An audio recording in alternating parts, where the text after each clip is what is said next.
Now, let's borrow from your library again, Yeah. or from your experience, or from your researches.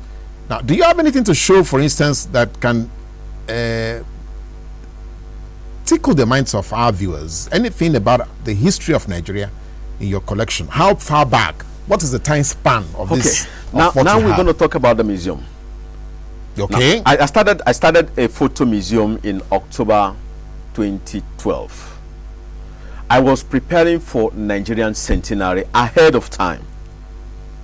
2012. You started planning I started for planning 2014. for, yes, I started planning for the centenary anniversary. I've done a couple of letters to the federal government trying to like be part of the centenary committee. Interestingly, the chairman of the centenary committee, Professor Tekena Tamuno, Yes. happens to be my grand patron in the museum. He is my grand patron. I have him. I have. So are we? Okay, finish up. Okay, I have him. I have Chief Alex Akiele as a grand patron. I have General Jones Arubufa. Now, these are men of, in quote, timber and caliber. They understand what the history is all about. If you know, Professor Tekena was the vice chancellor of University of Ibadan as well as 1975. Yes. I was probably in primary school then. Yes.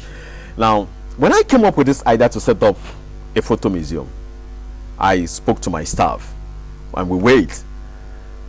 And they all supported the idea. But you see, when I left them and I went back to my office and I went back, I heard somebody, one of the staff saying, this guy is crazy. And I called him. I said, why do you think I'm crazy? He said, no, I didn't say it. I said, no. I mean, let's reason. Talk. It's going to help me. You know, we had a budget. The initial budget to start it was 5 million naira. Where the hell do I get 5 million naira to start a photo museum? But then, thank God, somehow, somewhere, the fund came in.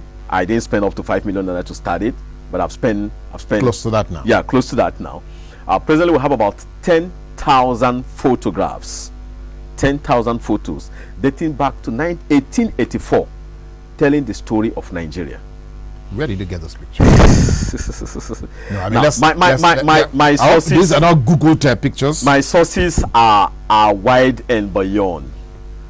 Now, I have beside the photographs, I'm making a collection of biographies of Nigerians. I have 156 biographies on Nigerians. I have history books on Nigeria. As in, when I said I don't know how many now, but we should have more than 200 books on Nigerian history. I have a collection, for example, on the Biafran War. We have 32 books on the Biafran War. Authored all these collections of reading materials. Authored by who? By Nigerians or by foreigners or by a mix? Nigerians, foreigners. But once it has to do with Nigeria, we have it in the museum. You acquired it. Now, it's from most of this book that was sourced for our photographs. You know, if I'm writing your biography, probably I'll be telling the story of when you were in NTA, who was the DG of NTA then. So I'll probably get a photo of the DG of NTA during that period, you know. So we lift, then we'll work on them, and those are what we have in the museum. Now, the whole idea is to help the younger one who are growing up. You know, photographs tell story faster than all this talk. I've had cases where some young kids come from primary school, secondary school to the museum. In fact, the most recent we had was, I think it was on Tuesday. Okay. Some young kids, I think the oldest was 9-year-old. And amazingly, they walked in and said, this is Lord Lugard. And I looked at him, I said, who is Lord Lugard? He said, it's the person who amalgamated Nigeria. At 9 years? How did you know it? He said they taught us in our school. But he was seeing the photograph for the first time. It's interesting. Now, can I show you a photograph? Yes, let's see some. Okay. Let's see some. Now, let me start with this photograph, for example. Can you see this photograph? This photograph was taken on January 1st, 1914, the day of amalgamation. The day of that's the day Nigeria became a nation. Yes. So this photograph is over 100 years. It was taken. Now we have photographs like this and many more in the museum. We have all the colonial masters. We have the missionaries that came in. We have the explorers. I read about Mungo Park when I was in secondary school. I was going to ask about Mungo Park. I read about him when I was in secondary school. I don't know what he looks like until I started this project. The first day I saw Mungo Park's photograph, I took it home to show my children. I said, Mungo Park. And my son said, who is he? I said, okay. Mungo Park was the person who discovered River Niger. And you know, I went on telling them the story. So those they are quite amazing. I have another photograph here. Though the jury is still out on the question of Mogopa discovering the Niger. Well. For the younger ones who are growing up, please let's just make them understand the history of Nigeria, because I am one of those who have always put up the argument. How will you discover an existing thing? But let's not go into that for now. All right. Okay. Now I have another photograph here. Can you guess who this person is? He looks like the governor of Lagos State. Are you sure? Yeah, I think so. The eyes. The eyes? Yes. Okay. This is His Excellency Governor Babatunde Raji Fashola of Lagos State when he was about 3 years old. Like I said, I remember we attended the Lagos Book Fair. That was in December, and Professor Wole Soyinka came to our stand, and I showed Professor Wole Soyinka. I said, "Sir, this is your photograph when you were like 6 years old."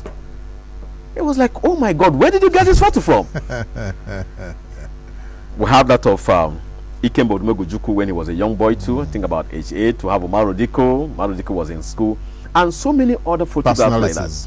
Now, when kids come, when the younger ones come, and I tell them, like this last set I came, I was asking myself, how many of you want to be a governor? And practically all of them raised their hand up.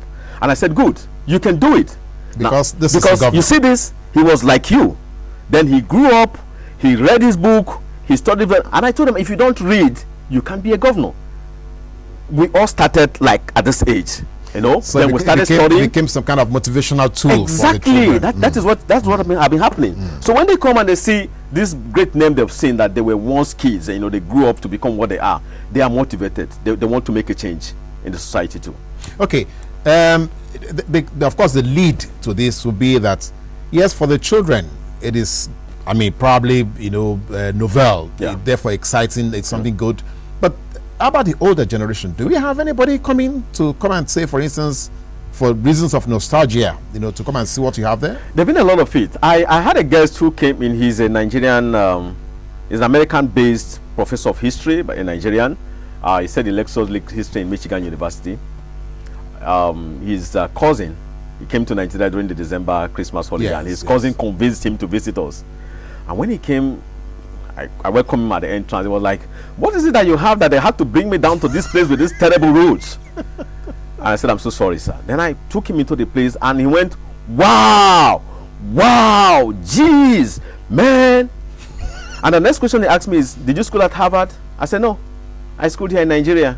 In fact, I've never been to the airport before. They were like, oh my God, where did you get all this from? Where did you even get the idea? And he went on, oh, this is my uncle. I said, really? He said, yes. I was very small then, in Enugu. Yeah, I remember him very well. And on like that. I've also had a case where there was this, I'm not also going to mention them. He's a lecturer in Unilag. He said he lectures history in Unilag. He also visited the museum. And now, on my collection, I have photographs of past presidents and head of states on one line. And among these photographs, I have one individual that a lot of people have come into the museum and they keep asking me, why do you have him there? Yeah. He is between Nnamdi Azikiwe and General Ginrosi.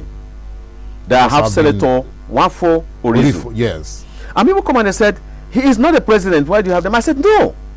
If you understand the history of Nigeria very well, he was an acting president for 3 months. He had all the power. He had all the capacity to have taken over. In fact, if Senator Nwafo Orizu was like the present day politician, I'm sure the military wouldn't have taken over. There wouldn't have been need for him to invite General Ginrosi to come and take over power, because he would have continued from there. Yeah, because he occupied the vacuum that was created at that point. He was holding not. In fact, as of when the coup happened, the prime minister was missing. Yeah. The president was out of the country. He was the Senate president. So he was like holding 3 positions in one. He was strong enough to have taken over power. So we have his photograph there. Some people come and they said, I said, no, if you read the history of Nigeria very well, then you will understand. This man was officially sworn in as the acting president. So he's supposed to be there.